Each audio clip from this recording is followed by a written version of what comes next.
जब सभी रिश्ते नातों ने मुझसे बैर रख लिया, एक आप ही तो थे जो मेरे साथ थे, जिनके दर्शन बड़े बड़े देवताओं को भी दुर्लभ हो। उनके दर्शनों की कामना असुर कुल का जन्मा ये तुझ अज्ञानी बालक भला क्या करे।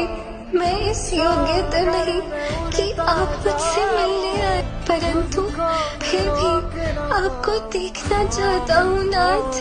कृपया मुझे दर्शन दे, कृपया मुझे दर्शन दीजिए नाथ। आकर मेरा हाथ थाम लीजिए नाथ। लो, तुमने बुलाया और मैं चला आया।